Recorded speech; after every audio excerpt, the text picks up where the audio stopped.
Assalamualaikum warahmatullahi wabarakatuh. Halo sahabat belajar di seluruh Indonesia. Semoga sahabat belajar semua selalu dalam keadaan sehat dan semangat dalam belajar ya. Perkenalkan, kami dari kelompok 1 mata kuliah pemahaman tentang peserta didik dan pembelajarannya. Anggota kelompok 1 ada yang pertama Emi Firdayanti, yang kedua Herma Susilo Putro, yang ketiga Lutfiana Kumalasari, dan yang keempat ada Naila Zulfa Kusuma. Sahabat belajar, di pertemuan kali ini kita akan membahas tentang tanggapan kelompok 1 terhadap kasus di kelas. Ayo sahabat belajar semua, mari simak penjelasan hasil diskusi kelompok 1. Halo sahabat belajar semua, sudah siapkah untuk masuk ke kasus 1? Oke, mari kita simak pembahasan di kasus 1. Bayangkan jika Anda adalah seorang guru matematika di kelas 7. Saat ini, Anda hendak menyampaikan materi mengenai matematika sosial, yakni mencari nilai rata-rata. Untuk memudahkan peserta didik dalam memahami pembelajaran, Anda mencoba untuk membuat urutan atau langkah-langkah yang perlu diikuti oleh peserta didik agar dapat mencari nilai rata-rata pada sebuah soal. Anda meminta kepada peserta didik untuk mengerjakan soal yang Anda berikan. Hasilnya, peserta didik mampu mengerjakan dengan benar sesuai dengan langkah yang telah Anda siapkan. Beberapa saat kemudian, Anda meminta kepada peserta didik untuk mengulangi soal yang sama tanpa melihat urutan pengerjaan soal, dan peserta didik mampu mengerjakannya dengan benar. Menurut Anda, apa yang membuat peserta didik mampu mengerjakan soal dengan baik pada percobaan kedua tanpa melihat urutan atau langkah pengerjaan soal? Sebagai seorang calon guru dalam kegiatan belajar yang seperti apa metode di atas dapat diterapkan? Elaborasi jawaban Anda dengan menyertakan teori yang berkaitan. Jawaban dari kasus 1 yang pertama, karena peserta didik sudah memahami konsep atau langkah-langkah pengerjaan yang sudah dijelaskan oleh guru, sehingga memungkinkan siswa mampu mengerjakan langsung tanpa mengikuti langkah-langkah pengerjaan soal. Metode yang diterapkan yaitu metode drill.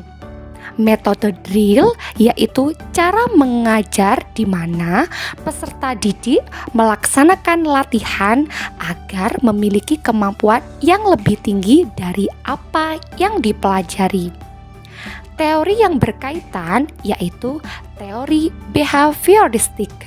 Teori belajar behavioristik menjelaskan bahwa belajar itu adalah perubahan tingkah laku yang dapat diamati, diukur, dan dinilai secara konkret.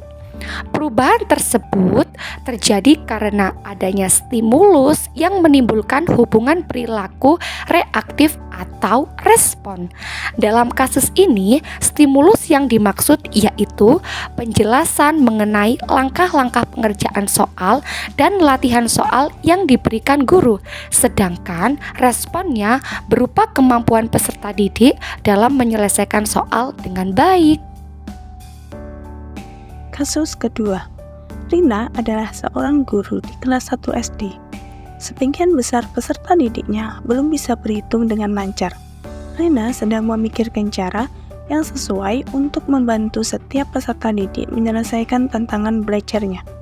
Pertanyaannya, menurut Anda, apa yang dapat Rina lakukan untuk membantu peserta didiknya sesuai dengan tahapan perkembangan usia? Pertanyaan kedua, mengapa Anda menyarankan hal tersebut? Elaborasi jawaban Anda dengan menyertakan teori yang berkaitan.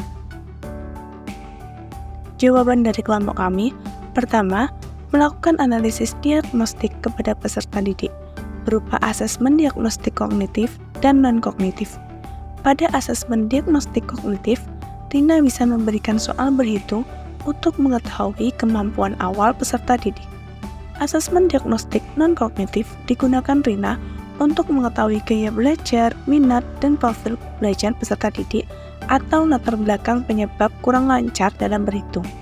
Setelah itu, Rina bisa menggunakan media pembelajaran berupa benda konkret yang ada di lingkungan sekitar siswa seperti pensil, penghapus, lidi, atau benda-benda yang ada di sekitarnya. Asesmen diagnostik yang dilakukan untuk mengetahui kemampuan awal dan kesiapan belajar peserta didik. Penggunaan benda konkret sebagai media karena peserta didik pada kelas 1 yaitu usia 7 tahun masuk dalam tahap operasional konkret, sehingga memerlukan media pembelajaran yang bersifat nyata. Teori belajar yang mendukung adalah teori belajar kognitif, di mana pada teori kognitif menunjukkan bahwa kecerdasan berubah seiring dengan pertumbuhan anak. Kasus ketiga, Made adalah seorang guru yang mengajar di salah satu sekolah negeri di wilayah Bali. Ia mengampu mata pelajaran bahasa Indonesia. Ia hendak mengajarkan materi teks deskripsi pada peserta didiknya. Pada buku cetak yang menjadi panduannya saat mengajar, terdapat beberapa contoh teks deskripsi menceritakan tentang bangunan-bangunan pencakar langit yang ada di ibu kota. Dengan memperhatikan latar belakang setiap peserta didiknya, Made pun mencoba untuk memberikan contoh berbeda.